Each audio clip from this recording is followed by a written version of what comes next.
Welcome back to BST, everybody. Thank you so much for joining on yet another episode. Today was a day full of sports, but one of the most intriguing and captivating things I saw today was the NHL Draft Lottery. I believe this was the first year they have ever put it on ESPN or another channel like that, similarly to how the NBA does it. And I don't know you, but I haven't really experienced draft lotteries because I haven't really been into sports as much with that. I was working. I didn't even see it. Well, like the NFL doesn't do it. That's mostly what I watch for any draft content. We went to the... So what did they do before, though? I mean, it was a different televise it, system. They recorded it, but it was more of a thing they released afterwards of what happened, but nothing live like this. Gotcha. But we went to that draft party last year for Utah. That was pretty cool. So this year I'll definitely be more involved with the draft, learn about the players a little bit more. So yeah, we just wanted to come on here and discuss it a little bit because some pretty interesting things happened. But I just wanted to start off by kind of explaining how the draft lottery works because I know plenty of people have been pretty confused by the process. And I've heard... Isn't it just a ping pong ball? Well, I mean, that's what it looks like on the outside. I always thought the logical way to do it was like you give the teams lower in the standings the most amount of ping pong balls. Yeah. And then you just kind of draw one out until you get down to it. But and like if you draw a team, you remove their ping pong balls. But that makes it kind of volatile. Then you have 16 that could jump to a 1. So basically, in this current system, which they've changed it numerous times in the past couple of years, but this is the system now. To my understanding, each team gets assigned different combinations based on their place in the standings. So I think there was just over 1,000 different combinations possible. So say you're a team that has a 3.5% chance to get the first overall pick. That means that you have 35 out of 1,000 combinations that need to be pulled to get that pick. So then what they did was they did a drawing for the first pick and a drawing for the second pick. For the first pick, they drew 4 ping pong balls, and whichever team had that combination, which is randomly assigned, they will get the first overall pick. And additionally, a team can only move up to 10 spots. They can't move anymore, so that means only the top 11 teams in the lottery were able to move up to first. So with that being said, a big mover was the New York Islanders, who jumped all the way from number 10 to number 1. And they had a 3.5% chance to get the first pick, and their ping pong ball happened to be chosen, or their combination. So that's kind of how it works. They happened to do it, and it made it a really fun thing, because before it was kind of like they would go down the list from 16 down to 1, and if you saw a team that was at 9 or 10 and they weren't at 9 or 10, once they got to 9 or 10, you knew they were moving up. So that was kind of cool. But in this format, you were just waiting on that final ball to see if it was your combination. And on the broadcast, they were telling everybody what the teams needed. So you said they only drew for 1 and 2? So yeah, so basically, we'll just go through the draft order, and then I'll kind of explain how that worked out. So obviously, like I said, at number 1, New York jumps 9 spots to the first overall pick from 10. Real quick question. Who had the best odds? San Jose. Oh, okay. So San Jose had the best odds. I think it was at just over 25.5%. Okay, so you got New York Islanders number 1. New York Islanders number 1. At number 2, San Jose. Whoa, okay. Number 3, Chicago, who had the second best odds. Mm. And number 4, Utah, obviously. Let's go, Utah. Big movers, even more than New York, moving 10 spots to number 4 from number 14, and they had a 5.2% chance to move at all. And this was the highest they could move because, like I said before, the 10 spots rule, they could only move up to 4. So that's where kind of the rule comes in. You can only move 10 spots. Go ahead. So question. Yeah. Could it have been possible that the first combination pulled was Utah's, but they could only go 10? Would that be possible? Yeah, it is. So it was possible. Yeah, okay. and then in that case, they would have just said, "Oh, you're just 10." So if they would have been the very first combination pulled, you can't be number 1. You can only be 10 number spots 4. higher. Yeah. So that would have locked them into 4. Yeah. Okay. So that's the thing. Utah could only have been number 4, and then like as it goes down, like 15 Vancouver could have only been number 5, and 16 Montreal could only have been number 6. So I believe in that case, if that happened, then they just do another one where they be playing for the second, but that would also involve the first because the first only involved the fourth. So it's feasible that Utah's combination might have been the first one drawn. I think it is possible because, or it's certainly in the first 4, right? Yeah, when they were announcing the balls, they were eliminating teams as they were getting drawn.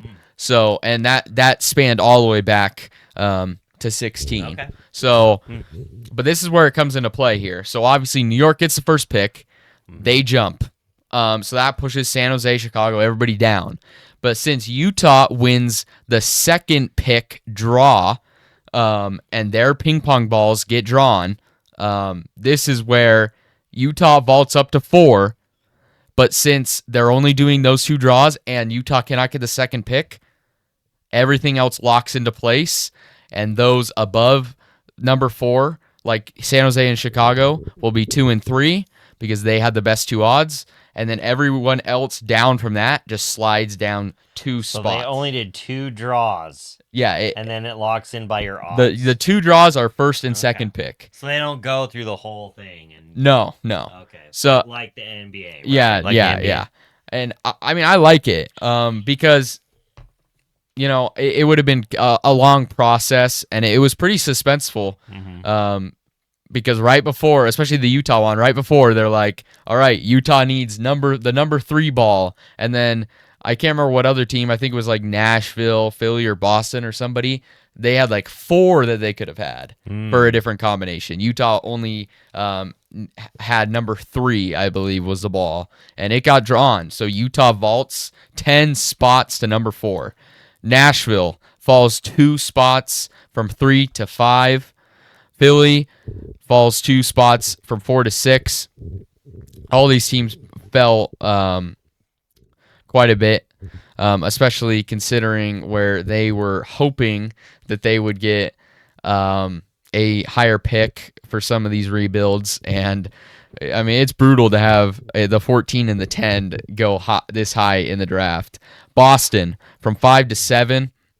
Seattle from 6 to 8, Buffalo from 7 to 9, Anaheim from 8 to 10, Pittsburgh from 9 to 11, New York Rangers from 11 to 12, Detroit from 12 to 13, Columbus from 13 to 14, Vancouver from 15.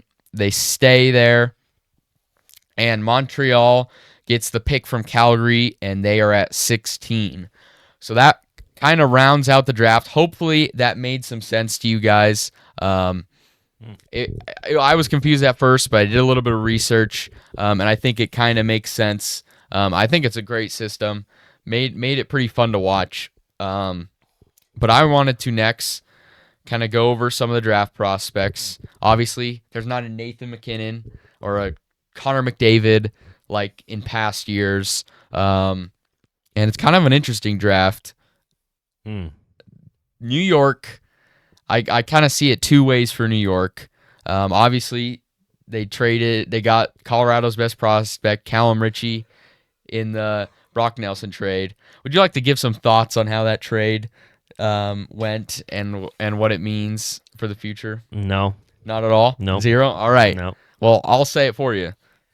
I don't think it was a good trade for Colorado. I think it was a great trade from New York. They got a core there now with Richie. So I think where they're going to go here is best player available, Matthew Schaefer. I got the top 16 prospects here by Bob McKenzie, pretty highly touted NHL draft guy. Matthew Schaefer, defenseman. This draft is very interesting. There's really only a couple defensemen pretty high in the draft. New York doesn't really have a top guy at that point. So I think Schaefer's the play there. But also, you have a guy like James Hagens, who is projected to go high in the draft, and he's the hometown kid. So it would be pretty interesting if they decided to go with the hometown kid. He's a forward, so I just think you got to go defenseman there. They don't really have a future at that position like they do with Callum Ritchie. I think San Jose and Chicago kind of go best player available here. Misa and Hagens will probably be there, or Anton Frundell. But Utah, I think the best fit for Utah is Porter Martone. Utah has historically drafted just big guys in the past couple of drafts. He's 6'3", 207 pounds. I think that's where Utah will go. So now you go from Utah, where they were probably looking at a defenseman like Logan Hensler, or I'm going to butcher this name, Radim Murtka, at that kind of end of the draft lottery range, and now you're looking at some of the best prospects in the draft. So it's a huge vault for Utah. Do you think this will stop Utah from spending during free agency? No. Not at all? No way. I think they got money to spend. I think it could.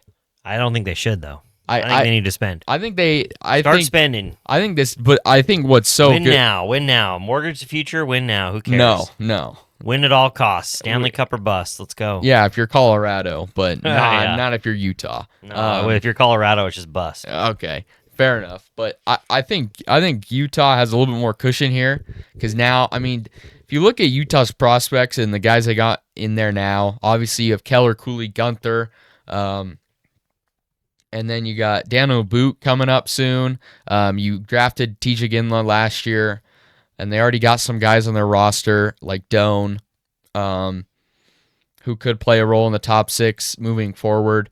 I think this just gives Utah a lot of cushion to maybe not go out there and spend $12 million for Mitch Marner if he hits free agency. You don't need to if you can get another forward in that top 6 and just solidify it for the future. I want him to get a big name player, but I can't think of who. Honestly, the only one that comes to mind is like Marner, but it's like it's a lot of money. I just don't know chemistry wise what the fit's going to be. Uh-huh. Yeah.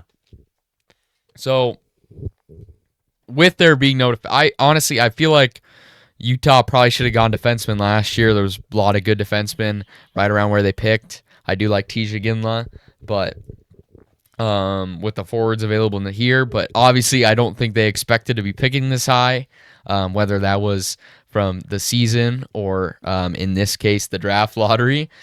So I think Utah will take it, get a good forward, solidify that top 6, and I think 2, 3, 4 years from now, they'll be a legitimate contender based off what they have built up in their system.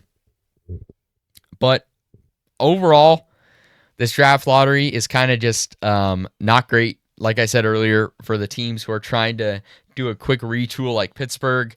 At 9, you are just at like I feel like there's kind of a tier break from 9 down to later a little bit, especially with the forwards. So I'm not exactly sure what will fall to Pittsburgh. I know they have a desire to do a quick rebuild. Trade Crosby. Yeah, I saw McKinnon and Crosby are playing the IIHF World Championship team for Canada. Do you think he's going to do what else are they going to do? Do you think he's going to do a little talking for talking to Crosby, saying to come over to Oh. Colorado. I think Colorado needs more than Crosby to help him out. Yeah, but I mean, like, imagine McKinnon, your first line center, Crosby, your second line center. I mean, it would be cool. It would put butts in the seats, but I don't know. Do you want that to happen? Oh, at this point, why not? The more the merrier. Let's go. Fair enough. But yeah, I do want to touch on one thing. Do you think this is rigged? The draft? Yeah, the draft lottery. Do you think it's rigged? Why would they rig it for the Islanders? That's kind of my argument, but lots. You're gonna rig it for. I would think the Rangers would get it rigged over. A lot of people thought the Rangers were gonna get it, and I Wow. mean, it was dangerously close. If you think back to the end of the season, the Islanders played the Rangers. If the Rangers would have lost that game, they're in this spot with the Islanders, and they're getting the first overall pick. So I don't know. Everybody wants to think there's a conspiracy for everything. I think we saw a lot of transparency. I'm not really sure how they could have rigged this. I mean, we watched in front of our eyes what happened. But yeah, a lot of people are saying it's rigged. But yeah, Those are fans of teams that didn't win the lottery. yeah, true. So. Yeah, that's exactly right. All the fans who didn't No win are Islander salty. fan No, or anybody no. saying it's rigged. I mean, Islanders fans are like, It's all gonna be finally people that didn't. something goes our way. Those are San Jose Shark fans. Yeah, honestly, for the Sharks And Chicago I don't Blackhawks. hate it for the Sharks. Obviously, I think for the Sharks, you would have liked to get a chance at Schaefer. They don't have the greatest defensive prospects. Got a lot of forwards. But yeah, that's kind of what this draft is. And of course, people are touting this draft as not as strong as years past, but there'll always be diamonds in the rough players that will emerge and create a pretty strong draft class. But yeah. Just wanted to go over this event. We'll see where it moves in the future. Toronto beat Florida 5-4, was it? I think it was 5. Yeah, 5. 5-4. 5-4. Tomorrow we have Vegas, Edmonton, and I think it's Capitals, Carolina. Yep. So those should be some good games. The stupid Stars don't play until Wednesday. Yeah, I know, all that rest for them. But, that series is interesting because I remember watching a video. It's like teams who go to Game 7 generally do better in the second round. And both teams went to Game 7. Wow. So I think we're going to get a barn burner there. Yeah, maybe. Should be interesting to see where this goes. Maybe Hellebuck rebound. Yeah. Who knows? We'll continue our coverage throughout the NHL playoffs, NBA playoffs, the drafts that are coming up for both those leagues. It's kind of the time for just NBA, NHL at this point. And we'll get ramped up into baseball once those things are over. Thank you guys for subscribing some more. We've had a big influx of subscribers. It's awesome to see. Literally, I changed the graphic just before we started to 89, and then I look back just like a second or two later, and it's at 90. So it's greatly appreciated. TikTok has been firing all cylinders, pointing out our wrongdoings and our horrible takes. Keep it coming over there. Go check out the videos. It's greatly appreciated. And have a good night, guys. And we'll see you in the next one. See ya. See ya.